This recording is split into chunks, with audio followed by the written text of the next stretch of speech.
Selamat datang di channel Indah Kirana, channel tentang alur cerita anime Donghua. Yang suka dengan alur ceritanya, jangan lupa subscribe ya guys, biar gak ketinggalan alur cerita menarik selanjutnya. Tanpa banyak bicara lagi, mari dengarkan alur ceritanya. Semoga terhibur. Bab ke-149, Pil Obat Tingkat Kaisar. Pil Bencana Kaisar. Ekspresi Xiaoyan sedikit terkejut saat dia melihat 7 kata tebal pada gulungan di tangannya. Pikirannya sepertinya berada di bawah kendali dan dia tidak dapat mengalihkan perhatiannya untuk waktu yang lama. Memang layak menjadi formula pil obat tingkat kaisar. Kekuatan semacam ini bahkan menyebabkan Xiaoyan, yang merupakan seorang ahli setengah kaisar, tanpa sadar terintimidasi. Sangat sulit membayangkan betapa menakutkannya pil obat tingkat kaisar yang sebenarnya. Beberapa saat kemudian, seluruh tubuh Xiaoyan tiba-tiba bergetar. Cahaya api menyala jauh di dalam matanya pada saat yang bersamaan. Xiaoyan juga menarik diri dari ketidakhadirannya. Tatapannya bahkan lebih terkejut ketika dia melihat gulungan di tangannya. Apakah ini kekuatan formula pil obat tingkat kaisar? Benar-benar menakutkan. Jika seorang alkemis tingkat 9 membukanya, kemungkinan jiwanya akan ditarik paksa oleh formula pil obat ini. Xiaoyan hanya bisa menghela nafas dalam hatinya ketika dia merasakan kekuatan menakutkan dari formula pil obat tingkat kaisar ini gulir di tangannya. Segera setelah itu, cerah cahaya melintas di matanya. Jelas sekali, formula pil obat di tangannya sangat luar biasa baginya. Swoosh! Suara derasnya angin langsung terdengar di ruang kosong. Kecepatan yang menakutkan menyebabkan ruang terkompresi dengan cepat. Gelombang dentuman sonik yang menusuk telinga dipancarkan. Kekuatannya sangat mengejutkan. Melihat Doki yang membumbung ke langit, dapat dipastikan bahwa hati orang ini dipenuhi dengan amarah yang tiada tara saat ini. Sementara semua orang di galeri pengamatan memandangi sosok manusia yang kabur dengan sedikit ketidakpastian, ada juga cukup banyak orang bermata tajam yang mengenalinya saat ini.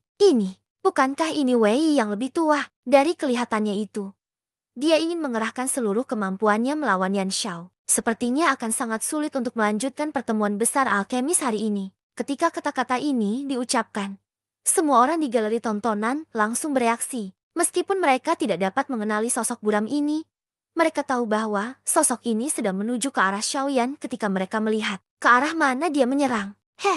Orang tua Wei ini benar-benar ingin mati. Yan Xiao telah memaksa kembali Kaisar Bela Diri setengah bintang 6. Kekuatannya luar biasa. Bagaimana dia bisa dibandingkan dengannya? Kata-kata Yan Xiao sebelumnya memang benar. Dia melebih-lebihkan dirinya sendiri. Melihat sosok Wei yang marah, banyak kata-kata mengejek yang keluar dari galeri tontonan, menyebabkan semua orang tanpa sadar tertawa dingin. Memaksa mundur Kaisar setengah bela diri bintang 6 hanya dengan premis bahwa dia telah menggunakan keterampilan Do itu. Yang saat ini, Xiao tidak punya waktu untuk menggunakannya.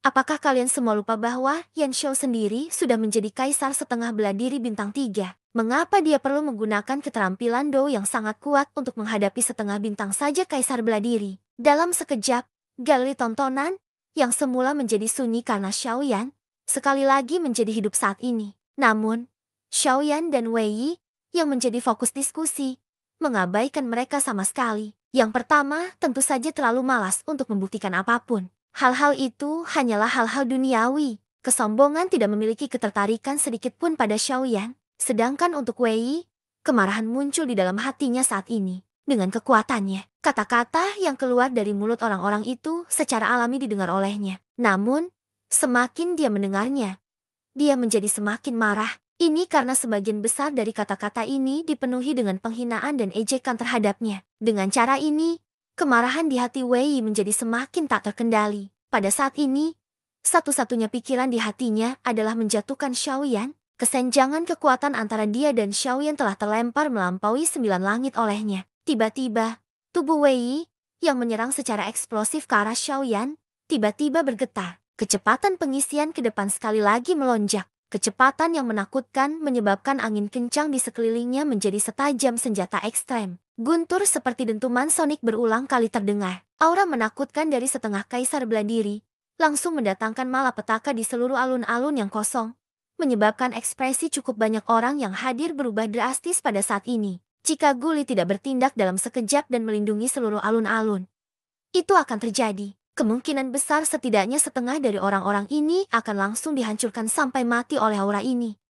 Yan Xiao, bersiaplah untuk mati. Mulut Wei tiba-tiba mengeluarkan raungan seperti binatang buas yang liar dan geram. Sebelum suaranya terdengar, seluruh tubuh Wei Yi sudah muncul di depan Xiaoyan. Doki yang melesat ke langit bagaikan sebilah pisau tajam yang merobek ruang kosong. Itu langsung diaglomerasi dan berubah menjadi pedang besar yang menutupi langit. Bilahnya menebas ke arah kepala Xiaoyan. Sebelum bilahnya mendarat, kotak kosong di bawahnya telah digantikan oleh garis retakan besar. Pada saat ini, seluruh kotak kosong telah dengan paksa dipotong menjadi dua oleh pisau tajam ini. Dilihat dari tanah, kotak kosong luas yang menutupi sebagian langit telah terbelah menjadi dua pada saat ini. Retakan lurus melewati seluruh kotak. Cahaya menyilaukan juga melewati pertahanan alun-alun saat ini dan tersebar ke tanah. Meskipun demikian, platform batu di bawah kaki Xiaoyan yang berada di ambang kehancuran tidak sedikit pun terpengaruh oleh pedang menakutkan ini. Bahkan setitik debu pun tidak bergerak sedikit pun. Mata Wei Yi tanpa sadar menciut saat melihat pemandangan ini. Hatinya sangat terkejut. Namun, kekuatan serangan liar dan kekerasan yang berada di atas kepalanya tidak berkurang sedikit pun. Sebaliknya, doki di tubuhnya seperti sungai yang memasuki laut saat mengalir deras dan mengalir ke pedang besar di tangannya. Pada saat ini, Wei Yi akhirnya menjadi sedikit lebih berpikiran jernih. Kekuatan Xiaoyan tidak hanya mengandalkan teknik do miliknya. Sebaliknya, itu adalah kekuatannya yang sebenarnya. Tidak perlu meragukan kekuatan Xiaoyan. Namun, pada saat ini, anak panah tersebut telah tertancap dan sudah terlambat baginya untuk mundur. Dia hanya bisa berusaha sekuat tenaga dan mempertaruhkan segalanya dalam satu lemparan ini. Dia menggunakan seluruh kekuatannya untuk melawan Xiaoyan, memanfaatkan fakta bahwa Xiaoyan belum menyerangnya. Dia akan menjatuhkan Xiaoyan dalam satu gerakan. Mungkin ini satu-satunya cara baginya untuk mendapatkan peluang kemenangan. Dengan mengalirnya doki ini, cahaya keemasan menyilaukan tiba-tiba terpancar dari pedang besar Lingtian. Bahkan sinar matahari yang menerangi langit pun tertutup oleh cahayanya saat ini. Kerumunan di panggung tontonan bahkan tidak bisa membuka mata mereka. Hanya kaisar setengah bela diri yang berani melihat langsung pemandangan di depan mereka. Namun, mata mereka dipenuhi dengan kesungguhan yang pekat. Serangan Wei Yi ini sepertinya adalah sesuatu yang bahkan Kaisar Ban Bintang 2 pun tidak berani meremehkannya. Namun, saat ini, Xiaoyan masih bersikap tenang dan santai. Jika dia terkena pedang Wei Yi ini, kemungkinan besar dia setidaknya akan terluka parah. Dalam sekejap, jarak antara Xiaoyan dan Wei Yi berkurang menjadi hanya 10 kaki. Pada saat ini, pedang besar di atas kepala Wei Yi telah tiba di atas kepala Xiaoyan. Aura yang sangat menakutkan seperti binatang raksasa kuno yang dengan ganas menghantam kepala Xiaoyan. Angin kencang menyebabkan Xiaoyan merasa sedikit tercekik.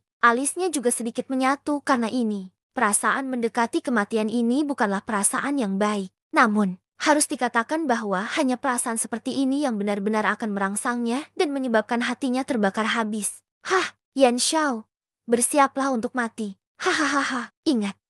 Ini hari tahun depan akan menjadi peringatan kematianmu. Jangan menyesali kecerobohanmu hari ini. Jika kamu ingin menyalahkan seseorang, kamu hanya bisa menyalahkan dirimu sendiri karena telah memprovokasi seseorang yang tidak seharusnya kamu lakukan. Bahkan ketika kematian sudah dekat, Xiaoyan tetap saja memiliki penampilan yang tenang dan acuh tak acuh. Seolah-olah pedang besar di atas kepalanya tidak ada hubungannya dengan dia. Namun, di dalam matanya, ada untaian api luar biasa yang tak henti-hentinya mengembun. Pada saat ini, Wei Yi, yang berada di ambang kegilaan, melakukan hal yang sama. Tidak mendeteksi sedikit perubahan di mata Xiaoyan. Satu-satunya hal yang dia tahu di dalam hatinya adalah bahwa Xiaoyan sudah terlambat untuk melakukan apapun. Ketika pedangnya turun, itulah saatnya Xiaoyan, Kaisar setengah bintang 3, akan jatuh. Mulai saat ini, namanya Wei Yi akan dikenal lebih banyak orang. Karena hari ini, dia telah menggunakan kekuatan Kaisar setengah bintang 1, untuk secara paksa membunuh Kaisar setengah bintang 3. Pencapaian pertempuran seperti itu sudah cukup untuk membuat beberapa kekuatan besar menyukainya. Asosiasi alkemis kecil ini tidak lagi menjadi alasan untuk membatasinya. Pada saat yang sama,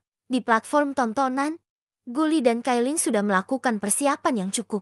Mereka siap untuk campur tangan dan menghentikan Wei kapan saja. Cilin sudah lama ingin campur tangan. Namun, dia dan Guli juga percaya pada kekuatan Xiaoyan. Mereka percaya bahwa Xiaoyan pasti tidak akan gegabah. Bahkan jika Wei Yi berusaha sekuat tenaga, Xiaoyan akan tetap bersiap. Namun, dari penampilan Xiaoyan saat ini, sepertinya dia benar-benar sedikit ceroboh. Tentu saja, sebagai penyelenggara pertemuan besar alkemis ini, Guli seharusnya sudah melakukan intervensi sejak lama untuk menghentikan situasi saat ini. Namun, Dia dapat dengan jelas merasakan bahwa di dalam ruang kosong, iblis tuahu itu masih menjaganya. Jika dia ikut campur, kemungkinan besar iblis tuahu juga akan menghalanginya. Pada saat itu, akan sangat merepotkan. Sementara semua orang ragu-ragu, pedang besar di tangan Wei Yi telah tiba di depan Xiaoyan. Jaraknya hanya beberapa inci dari kepala Xiaoyan. Pada saat ini, jika Xiaoyan masih tidak melakukan intervensi, momen berikutnya adalah saat Xiaoyan akan jatuh. Pada saat berikutnya, serang, serang. Guli dan Cilin meraung keras pada saat yang hampir bersamaan. Tubuh mereka langsung bersinar dan ruang di depan mereka meledak dengan keras. Keduanya sudah muncul 1000 kaki di depan Xiaoyan. Selama mereka berdua mau, mereka bisa memblokir Wei Yi sepenuhnya sebelum pedang besar di tangannya mendarat. Haha, kalian berdua benar-benar meremehkan orang tua ini. Sebelum mereka berdua bisa tiba di depan Xiaoyan, sosok iblis tuahu tiba-tiba muncul di hadapan Guli dan Cilin seperti hantu, menghalangi mereka berdua. Iblis tuahu, meskipun kekuatanmu tidak lebih lemah dariku, jangan lupa bahwa asosiasi alkemisku memiliki 2 kaisar setengah bintang 8. Kamu dapat memblokirku, tetapi kamu tidak dapat memblokir Cilin. Suara Guli belum memudar saat tubuh Cilin bergerak. Dia benar-benar mengabaikan iblis tuahu di depannya saat tubuhnya melintas dengan eksplosif dan menyerbu ke arah Xiaoyan. CK. Bukan terserah padamu untuk mengatakan apakah aku bisa memblokirnya atau tidak. Tidakkah kamu akan tahu setelah kamu mencobanya? CK. Iblis tuahu terkekeh saat mendengar kata-kata Guli. Tubuhnya bersinar dan dia langsung muncul di depan Cilin. Tangannya yang keriput seperti dinding besi yang dengan paksa menghalangi serangan Cilin. Guli juga dengan cepat mengejar iblis tuahu ketika dia menghilang. Ketika iblis tuahu memblokir Cilin, telapak tangan Guli menyerang dan bertabrakan dengan keras dengan telapak tangan iblis tuahu. Saat berikutnya, ekspresi wajah Guli langsung berubah. Wajah lamanya juga dipenuhi dengan keterkejutan. Setan tuahu memiliki senyum aneh di wajahnya saat dia melihat ke arah Guli. Telapak tangannya tiba-tiba mengerahkan kekuatan dan memaksa Guli mundur 3 langkah. Di sisi lain, di mata Cilin, pedang besar yang hendak mencapai kepala Xiaoyan sudah terlambat untuk memblokirnya. Bahkan jika dia mengeluarkan kekuatan penuhnya, itu sudah sangat terlambat. Wei Yi, cepat berhenti untuk orang tua ini. Jika kamu tidak berhenti, orang tua ini akan melumpuhkanmu hari ini. Dalam kekesalannya, wajah tua Cilin bisa tidak membantu tetapi menjadi merah karena marah. Gigi di mulutnya terkatup begitu keras hingga berderit. Sepasang mata merah tua menatap tajam ke arah Wei Yi saat dia meraung dengan marah. Ketika Wei Yi mendengar ini, matanya menjadi lebih kejam. Dia mengungkapkan senyuman yang sangat ganas dan berdarah pada Cilin. Bilah besar di tangannya tiba-tiba terayun ke bawah. Detik berikutnya, Guli dan iblis tuahu dengan dingin saling berhadapan di langit. Wajah Cilin dipenuhi dengan keterkejutan. Guncangan di hatinya benar-benar menyebabkan dia tidak dapat mengucapkan sepatah kata pun. Di platform tontonan, di kursi VIP, tubuh penatua Xuan yang sedikit tegang juga perlahan-lahan menjadi rileks pada saat ini. Dia perlahan menghembuskan seteguk udara keruh yang selama ini tertahan di dadanya. Di dalam sepasang mata tuanya yang keruh, ada juga keterkejutan yang tidak dapat disembunyikan. Yan Xiao, benar-benar monster. Dia menghela nafas tanpa daya di dalam hatinya. Junior yang sangat kuat. Bahkan tuan muda keluarganya ini kemungkinan besar lebih rendah darinya. Pada saat ini, kelompok kaisar setengah bela diri bahkan lebih terkejut daripada Cilin dan yang lainnya. Tatapan mereka pada Xiaoyan seolah-olah mereka sedang melihat monster. Lengan kanan Xiaoyan telah berubah menjadi lengan naga emas di ruang kosong. Badan kaca kingkung dan armor kuno naga Phoenix bisa dikatakan telah mencapai puncak kesempurnaan di tangan Xiaoyan. Dia bisa dengan bebas mengendalikannya. Sebuah pemikiran melintas di benaknya dan dia akan bisa menggunakannya sesuka hatinya. Pada saat ini, lengan naga Xiaoyan dengan erat mengendalikan pedang besar di atas kepalanya. Tepatnya, Xiaoyan hanya menggunakan 2 jari naga. Bilah mengejutkan yang bisa menembus segala sesuatu di dunia dengan santai, dihentikan oleh 2 jari Xiaoyan. Setelah mengalami baptisan petir dari binatang petir kekosongan, tubuh fisik Xiaoyan sekali lagi melonjak dalam waktu singkat ini. Hanya dengan tubuh fisiknya, badan kaca berlian dan armor kuno naga Phoenix, kekuatan Wei Yi tidak lagi menjadi ancaman baginya. Wei Yi saat ini tidak berbeda dengan semut di mata Xiaoyan. Pada saat ini, Wei Yi sepertinya disiram seember air es. Dia langsung sadar. Namun, dia tidak pernah menyangka kalau kekuatan Xiaoyan sebenarnya sekuat ini. Keterampilan Do yang sangat dia banggakan sebenarnya bahkan tidak sebanding dengan dua jari Xiaoyan di depannya. Aku sudah mengatakan bahwa Modi hampir tidak bisa bertarung denganku karena kekuatannya mirip dengan milikku di permukaan. Namun, kamu, berdasarkan apa? Berdasarkan orang tua itu. Kamu benar-benar bodoh karena kamu begitu keras kepala.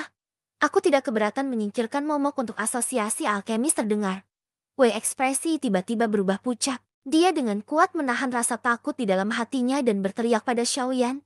Jangan khawatir. Yan Xiao, kamu, apa yang ingin kamu lakukan? Saya adalah ketua alkemis dari asosiasi alkemis. Kamu tidak bisa membunuhku. Jika kamu membunuhku, itu sama dengan menjadi musuh asosiasi alkemis. Pada saat itu, setelah berkata begitu banyak, kamu tetap tidak ingin aku membunuh. Jika Anda takut mati, maka Anda takut mati. Mengapa Anda punya banyak alasan? Kamu benar-benar berisik. Suaranya baru saja terdengar ketika ekspresi di mata Xiaoyan tiba-tiba menjadi tegas. Kekuatan pada kedua jari naganya langsung berkumpul. Segera, suara retakan yang jelas terdengar. Pedang besar Ling Tian juga tiba-tiba hancur, berputar menjadi beberapa fragmen yang tersebar dan menghilang ke ruang kosong. Saat berikutnya, tanpa menunggu Wei Yi mengatakan apapun, dua sinar api yang telah menyusut hingga batasnya keluar dari mata Xiaoyan juga disegel selamanya. Lampu api menyala dan tubuh Wei Yi perlahan jatuh. Tubuhnya seperti bayangan yang perlahan menghilang.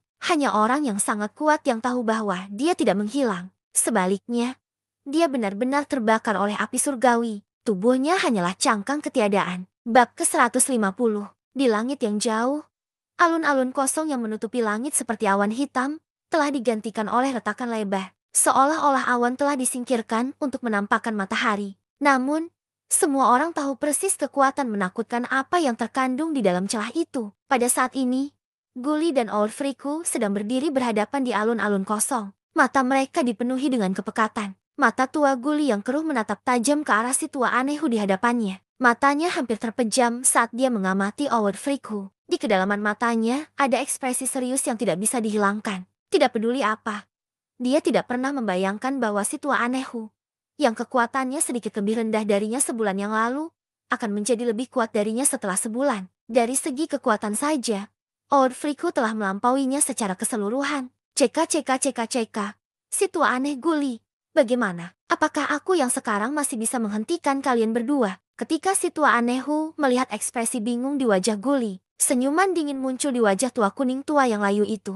Menghadapi tangannya yang layu seperti kayu bakar bermain dengan kekosongan di depannya saat aura samar menyebar dengan tenang. Hal ini menyebabkan ekspresi puluhan kaisar setengah bela diri yang hadir berubah drastis pada saat ini. Dari indera mereka, meskipun kekuatan si tua Anehu masih setara dengan kaisar setengah bela diri bintang 8, auranya saat ini bahkan lebih kuat daripada 8 kaisar bela diri biasa. Bintang setengah kaisar bela diri, bahkan jika dibandingkan dengan Guli, dia jauh lebih kuat. Jika mereka berdua bertarung, kemungkinan besar Guli tidak akan mampu mengalahkannya. Tentu saja, meskipun demikian, masih ada Cilin, seorang ahli dengan level yang sama, di samping Guli. Dengan demikian, Orfriku tidak akan berani menyerang dengan gegabah. Lagi pula, kekuatan kaisar setengah bela diri bintang 8 bukanlah sesuatu yang bisa diukur dengan mudah. Meskipun kekuatannya saat ini lebih kuat dari mereka berdua, di depan dua kaisar setengah bela diri bintang 8, bahkan dia tidak punya pilihan selain mundur.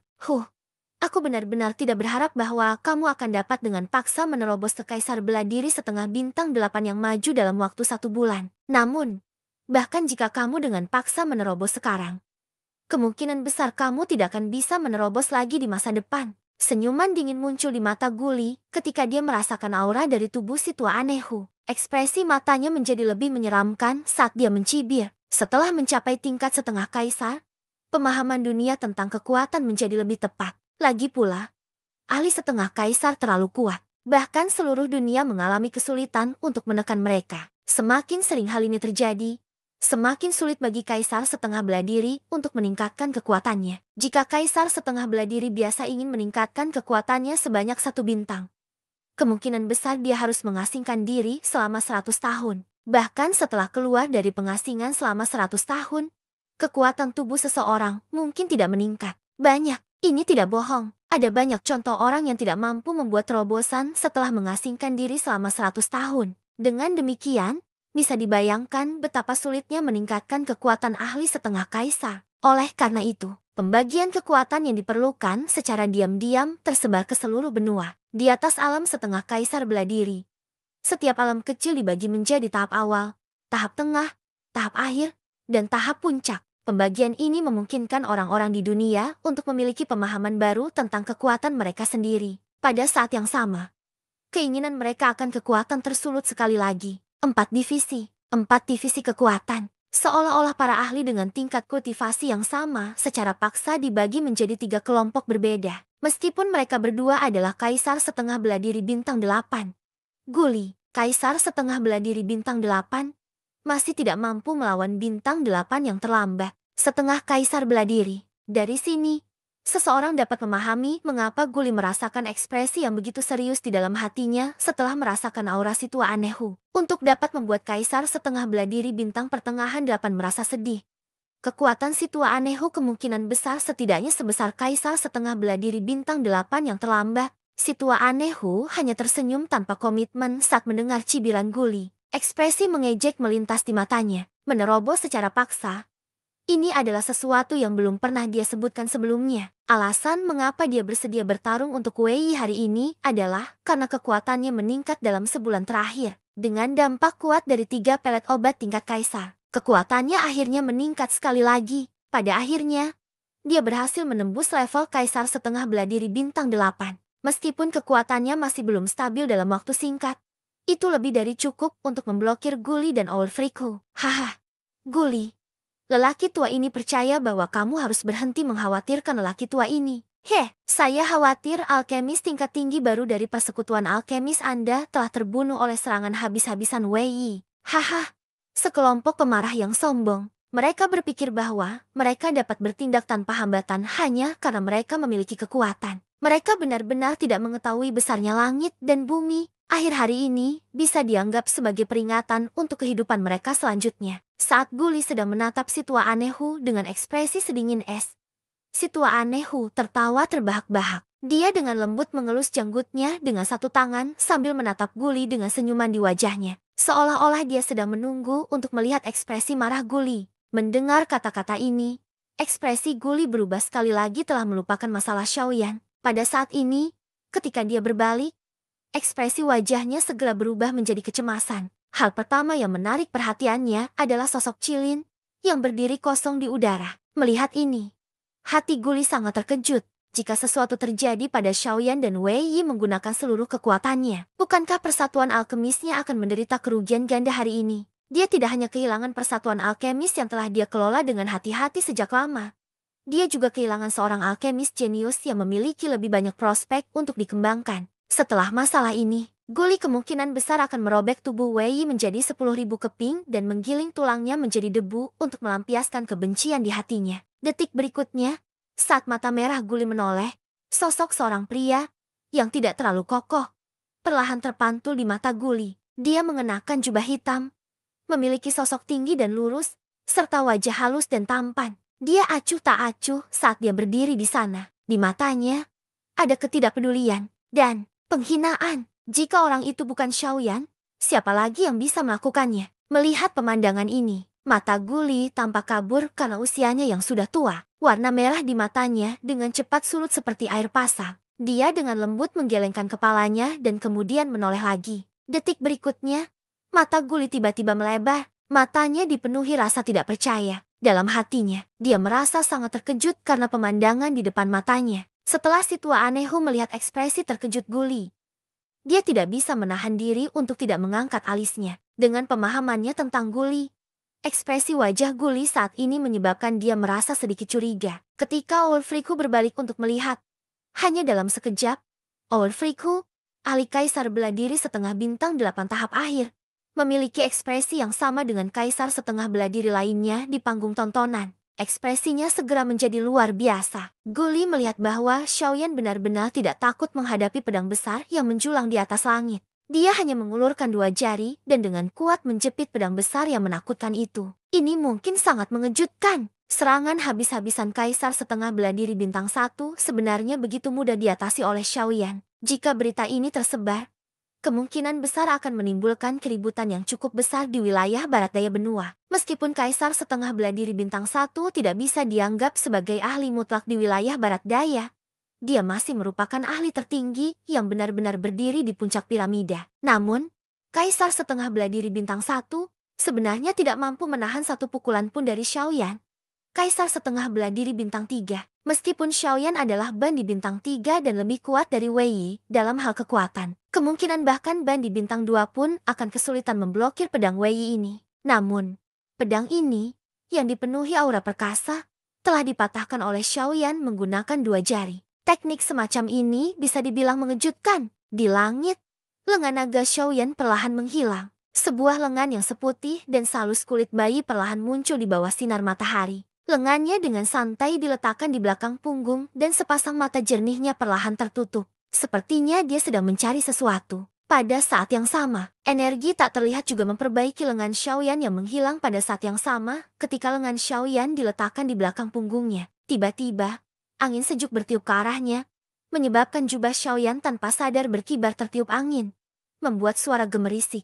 Meskipun semua ini tampak tidak terlihat, hal itu menyebabkan orang-orang yang hadir tanpa sadar merasakan aliran darah panas dari tindakan Xiaoyan. Mereka tidak bisa menahan tangis di dalam hati mereka. Mendominasi. Ketika manusia berada di dunia ini, seseorang dapat menekan alam semesta dengan satu tangan dan mengguncang langit dengan kekuatannya. Jika seseorang mampu mencapai salah satu dari hal ini, perjalanannya tidak akan sia-sia. Jika seseorang mampu melewatinya, pencapaiannya di masa depan pasti tidak akan rendah. Namun, hari ini, Xiaoyan telah membalikan teknik alam semesta. Apa yang tampak seperti situasi kematian sebenarnya adalah situasi yang disesalkan. Kematian Wei Yi hari ini pasti akan berdampak besar pada Xiaoyan. Bagaimanapun, tidak peduli apapun, sebelum Xiaoyan benar-benar mengambil tindakan, Wei Yi sekali lagi mengizinkannya merasakan jejak aura pintu kehidupan dan kematian. Kebanyakan kultivator hanya akan mampu menampilkan kekuatan mereka yang sebenarnya pada saat seperti ini,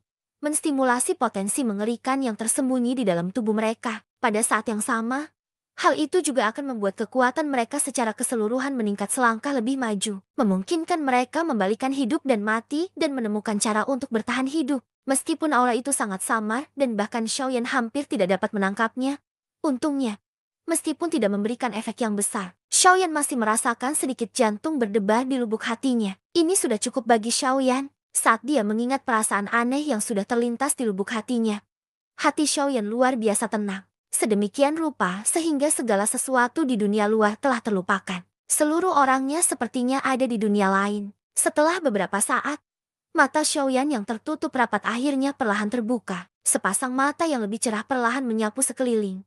Seolah-olah ini adalah pertama kalinya dia datang ke sini. Ini, Xiaoyan sedikit mengernyit. Namun, dalam sekejap, dia terbangun. Segala sesuatu dalam ingatannya langsung kembali ke pikirannya. Pada akhirnya, tatapan Xiaoyan juga perlahan tertuju pada tubuh Guli yang terkejut. Bersambung ke bab selanjutnya.